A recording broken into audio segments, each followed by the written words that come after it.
प्रेम से बोलिए लक्ष्मीपति विष्णु भगवान की जय। आज आप सभी श्रवण करेंगे कार्तिक महात्म कथा अध्याय 11 और इसके साथ ही श्रवण करेंगे कार्तिक स्नान की कथाएं। विष्णु भगवान आप सभी कार्तिक स्नान करने वाले भक्तों की कथा श्रवण करने वाले सभी भक्तों की हर मनोकामना को पूर्ण करें। इसी मंगल कामना के साथ आज की कथा को शुरू करते हैं। प्रेम से बोलिए विष्णु भगवान जी की जय। अंतरिक्ष में उत्तर की दिशा में एक तारा है जिसका नाम ध्रुव है। इस तारे का नाम उसी ध्रुव पर रखा गया है जो भगवान विष्णु का परम भक्त था। आइए जानते हैं ध्रुव की कथा। स्वयंभू मनु और उनकी धर्म पत्नी शतरूपा के पुत्र उत्तानपाद मनु के बाद सिंहासन पर विराजमान हुए। उत्तानपाद अपने पिता मनु के समान ही न्यायप्रिय और प्रजापालक थे। उत्तानपाद की 2 रानियां थी। बड़ी रानी का नाम सुनीति और छोटी का नाम सुरुचि था। सुनीति को एक पुत्र ध्रुव और सुरुचि को भी एक पुत्र था जिसका नाम उत्तम था। ध्रुव बड़ा होने के कारण राजगद्दी का स्वाभाविक उत्तराधिकारी था, पर सुरुचि अपने पुत्र उत्तम को पिता के बाद राजा बनते देखना चाहती थी। इस कारण वो ध्रुव और उसकी मां सुनीति से ईर्ष्या करने लगी और धीरे धीरे उत्तानपाद को अपने मोह माया के जाल में बांधने लगी। इस प्रकार सुरुचि ने ध्रुव और सुनीति को उत्तानपाद से दूर कर दिया। उत्तानपाद भी सुरुचि के रूप पर मोहित होकर अपने पारिवारिक कर्तव्य से विमुख हो गए और सुनीति की अपेक्षा करने लगे। एक दिन बालक ध्रुव पिता से मिलने की जिद करने लगा। माता ने तिरस्कार के भय से और बालक के कोमल मन को ठेस न लगे इसलिए ध्रुव को बहलाने लगी, पर ध्रुव अपनी जिद पर अड़ा रहा। अंत में माता ने हार कर उसे पिता के पास जाने की आज्ञा दे दी। जब ध्रुव पिता के पास पहुंचा तो देखा कि उसके पिता राज सिंहासन पर बैठे हैं और वही पास में उसकी बीमाता सुरुचि भी बैठी है। अपने भाई उत्तम को पिता की गोद में बैठा देखकर ध्रुव की इच्छा भी पिता की गोद में बैठने की हुई, पर उत्तानपाद ने अपनी प्रिय पत्नी सुरुचि के सामने गोद में चढ़ाने को लालायित प्रेम बस आए हुए अपने पुत्र का आदर नहीं किया। अपनी सौत के पुत्र ध्रुव को पिता की गोद में चढ़ने को उत्सुक देखकर सुरुचि को क्रोध आ गया और कहा, अरे लल्ला, बिना मेरे पेट से जन्म लिए किसी अन्य स्त्री का पुत्र होकर तू क्यों इतनी बड़ी इच्छा करता है? तू अज्ञानी है इसलिए ऐसी अलभ्य वस्तु की इच्छा करता है। चक्रवर्ती राजाओं के बैठने के लिए बना यह राज सिंहासन तो सिर्फ मेरे पुत्र उत्तम के ही योग्य है। तू इस व्यर्थ की इच्छा को अपने मन से निकाल दे। अपनी भी माता का ऐसा कथन सुनकर ध्रुव कोपित होकर पिता को छोड़कर अपने माता के महल को चल दिया। उस समय क्रोध से ध्रुव के होठ कांप रहे थे और वो जोरों से सिसकियां ले रहा था। अपने पुत्र को इस प्रकार अत्यंत क्रोधित और खिन्न देखकर सुनीति ने ध्रुव को प्रेम पूर्वक अपनी गोद में बैठाकर पूछा, बेटा, तेरे क्रोध का क्या कारण है? किसने तेरा निरादर करके तेरे पिता का अपमान करने का साहस किया है? ये सुनकर ध्रुव ने अपनी माता को रोते हुए वह सब बात बताई जो उसकी भी माता ने पिता के सामने कही थी। अपने पुत्र से सारी बात सुनकर सुनीति अत्यंत दुखी होकर बोली, बेटा, सुरुचि ने ठीक कहा है। तू अवश्य ही मंद भाग्य है जो मेरे गर्भ से जन्म लिया। पुण्यवानों से उसकी विपक्षी भी ऐसी बात नहीं कह सकती। पूर्व जन्म में तूने जो कुछ भी किया है उसे कौन दूर कर सकता है, और जो नहीं किया है उसे तुझे कौन दिला सकता है। इसलिए तुझे अपनी भी माता के बातों को भूल जाना चाहिए। हे वत्स, पुण्यवानों को ही राजवैद, घोड़े, हाथी आदि प्राप्त होते हैं। ऐसा जानकर तू शांत हो जा। यदि सुरुचि के वाक्य से तुझे अत्यंत दुख हुआ है तो सर्व फलदायिनी पुण्य के संग्रह करने का प्रयत्न कर। तू सुशील, पुण्यात्मा और समस्त प्राणियों का हितैषी बन, क्योंकि जिस प्रकार नीची भूमि की ओर ढलकता हुआ जल अपने आप ही जलाशय में एकत्र हो जाता है, उसी प्रकार सत्पात्र मनुष्य के पास समस्त संपत्तियां अपने आप ही आ जाती है। माता की बात सुनकर ध्रुव ने कहा, माँ, अब मैं वही प्रयत्न करूंगा जिससे संपूर्ण लोकों में आदरणीय सर्वश्रेष्ठ पद को प्राप्त कर सकूं। अब मुझे पिता का सिंहासन नहीं चाहिए, वह मेरे भाई उत्तम को ही मिले। मैं किसी दूसरे के दिए हुए पद का इच्छुक नहीं हूँ। मैं तो अपने पुरुषार्थ से ही उस परम पद को पाना चाहता हूँ जिसको पिताजी ने भी प्राप्त नहीं किया है। अपनी माता से इस प्रकार कहकर ध्रुव सुनीति के महल से निकल पड़ा और नगर से बाहर वन में पहुंचा। वहां ध्रुव ने पहले से ही आए हुए 7 मुनीश्वरों यानी 7 ऋषियों को मृग चम्र के आसन पर बैठे देखा। ध्रुव ने उन सबको प्रणाम करके उनका उचित अभिवादन किया और नम्रता पूर्वक कहा, हे महात्माओं, मैं सुनीति और राजा उत्तानपाद का पुत्र ध्रुव हूँ। मैं आत्मा गलाने के कारण आपके पास आया हूँ। यह सुनकर ऋषि बोले, राजकुमार, अभी तो तू सिर्फ 4-5 वर्ष का बालक जान पड़ता है। तेरी चिंता का कोई कारण भी दिखाई नहीं देता, क्योंकि अभी तो तेरे पिता जीवित है। फिर तेरी गलाने का क्या कारण है? तब ध्रुव ने ऋषियों को वह सब बात बताई जो सुरुचि ने उसे कहे थे। ये सुनकर ऋषिगण आपस में कहने लगे, अहो, छात्र तेज कैसा परवल है जिससे इन नन्हे बालक के हृदय से भी अपनी भी माता के दुर्वचन नहीं टलते। ऋषि बोले, हे क्षत्रिय कुमार, तूने जरूर कुछ निश्चय किया है। अगर तेरा मन करे तो वह हमें बता। हे तेजस्वी, हमें ये भी पता कि हम तेरी क्या सहायता करें। ध्रुव ने कहा, हे मुनिगण, मुझे ना तो धन की इच्छा है और ना ही राज्य की। मैं तो केवल एक उसी स्थान को जाना चाहता हूँ जिसको पहले किसी ने न भोगा हो। हे मुनि श्रेष्ठ, आप लोग बस मुझे यह बता दे कि क्या करने से मुझे वह श्रेष्ठ स्थान प्राप्त हो सकता है। ध्रुव के इस प्रकार पूछने पर सभी ऋषिगण एक एक करके ध्रुव को उपदेश देने लगे। मरीचि बोले, हे राजपुत्र, बिना नारायण की आराधना किए मनुष्य को वह श्रेष्ठ स्थान नहीं मिल सकता, अतः तू उनकी ही आराधना कर। अत्रि बोले, जो परा आकृति से भी पड़े हैं वे परम पुरुष नारायण जिससे संतुष्ट होते हैं, उसी को वह अक्षय पद प्राप्त होता है। यह मैं एकदम सच कहता हूँ। अंगीरा बोले, यदि तू अग्र स्थान का इच्छुक है तो जिस सर्वव्यापक नारायण से यह सारा जगत व्याप्त है, तू उसी नारायण की आराधना कर। पुलस्त्य बोले, जो परम ब्रह्मा, परम धाम और परम स्वरूप है, उन नारायण की आराधना करने से मनुष्य अति दुर्लभ मोक्ष पद को भी प्राप्त कर लेता है। पुलह बोले, हे सुव्रत, जिन जगतपति की आराधना से इंद्र ने इंद्र पद प्राप्त किया है, तू उन यज्ञपति भगवान विष्णु की आराधना कर। क्रतु बोले, जो परम पुरुष, यज्ञ पुरुष, यज्ञ और युगेश्वर है, उन जनार्दन के संतुष्ट होने पर कौन सी वस्तु दुर्लभ रह जाती है। वशिष्ठ बोले, हे वत्स, विष्णु भगवान की आराधना करने पर तू अपने मन से जो कुछ चाहेगा वही प्राप्त कर लेगा। फिर त्रिलोकी के श्रेष्ठ स्थान की तो बात ही क्या है।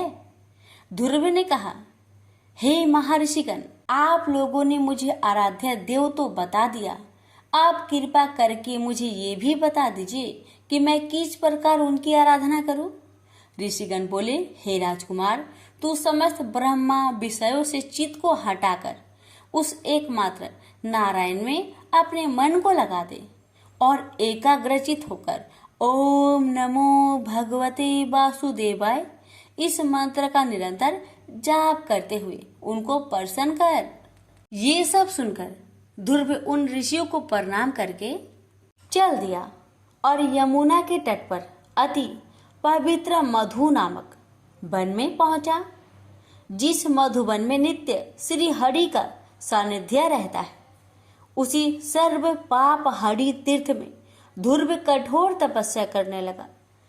इस प्रकार दीर्घ काल तक कठिन तपस्या करने से ध्रुव के तपोबल से नदी, समुद्र और पर्वत सहित समस्त भूमंडल अत्यंत क्षुब्ध हो गए और उनके क्षुब्ध होने से देवताओं में खलबली मच गई।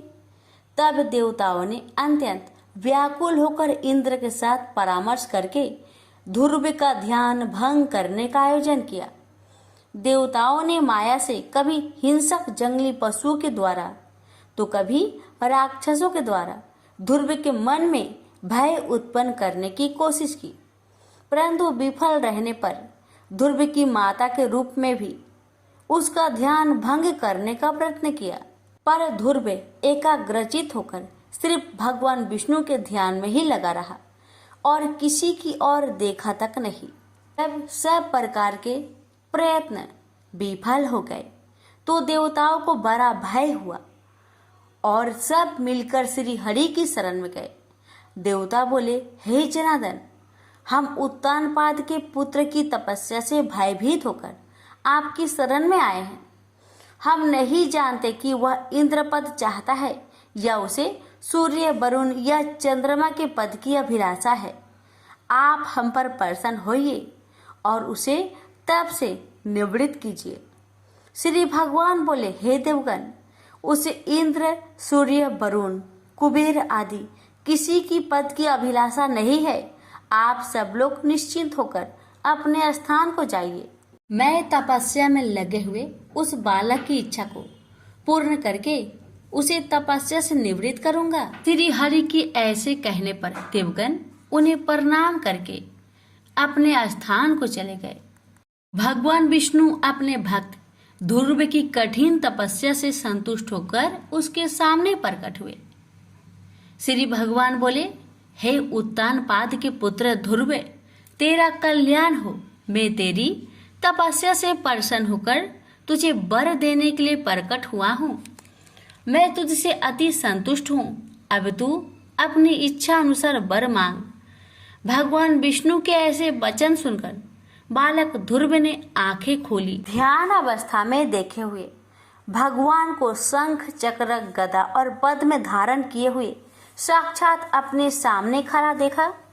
तब उसने भगवान को साष्टांग प्रणाम किया और सहसा रोमांचित तथा परम भयभीत होकर भगवान की स्तुति करने की इच्छा की। पर इनकी किस प्रकार स्तुति करूं, ये सोचकर ध्रुव का मन व्याकुल हो गया। ध्रुव ने कहा, भगवान, मैं आपकी स्तुति करना चाहता हूँ पर अपने अज्ञानवश कुछ कह नहीं पा रहा, अतः आप मुझे इसके लिए बुद्धि प्रदान कीजिए। अब भगवान विष्णु ने अपने शंख से ध्रुव का स्पर्श किया। इसके बाद क्षण मात्र में ध्रुव भगवान की उत्तम प्रकार से स्तुति करने लगा। जब ध्रुव की स्तुति समाप्त हुई तब भगवान बोले, हे ध्रुव, तुमको मेरा साक्षात दर्शन हुआ है। इससे निश्चित ही तेरी तपस्या सफल हो गई है, पर मेरा दर्शन तो कभी निष्फल नहीं होता, इसलिए तुझे जिस वर की इच्छा हो वह मांग ले। ध्रुव बोला, हे भगवान, आपसे इस संसार में क्या छिपा हुआ है। मैं मेरी सौतेली माता के गरुएले वचनों से आहत होकर आपकी तपस्या में प्रवृत्त हुआ हूँ, जिन्होंने कहा था कि मैं अपने पिता के राज सिंहासन की योग नहीं हूँ।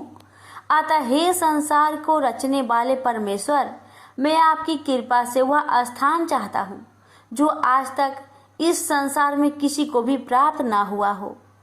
श्री भगवान बोले, वत्स, तूने अपने पूर्व जन्म में भी मुझे संतुष्ट किया था, इसलिए तू जिस स्थान की इच्छा करता है वह तुझे अवश्य प्राप्त होगा। पूर्व जन्म में तू एक ब्राह्मण था और मुझ में निरंतर एकाग्रचित रहने वाला माता पिता का सेवक तथा स्वधर्म का पालन करने वाला था। बाद में एक राजपुत्र से तेरी मित्रता हो गई। उसके वैभव को देखकर तेरी इच्छा हुई कि मैं भी राजपुत्र हूँ। अतः हे ध्रुवे, तुझको अपनी मनोवांछित इच्छा प्राप्त हुई। जिस स्वयंभू मनु के कुल में किसी को स्थान मिलना अति दुर्लभ है, उन्हीं के घर में तूने उत्तानपाद के यहाँ जन्म लिया। जिसने मुझे संतुष्ट किया है उसके लिए इस संसार में कुछ भी असंभव नहीं है।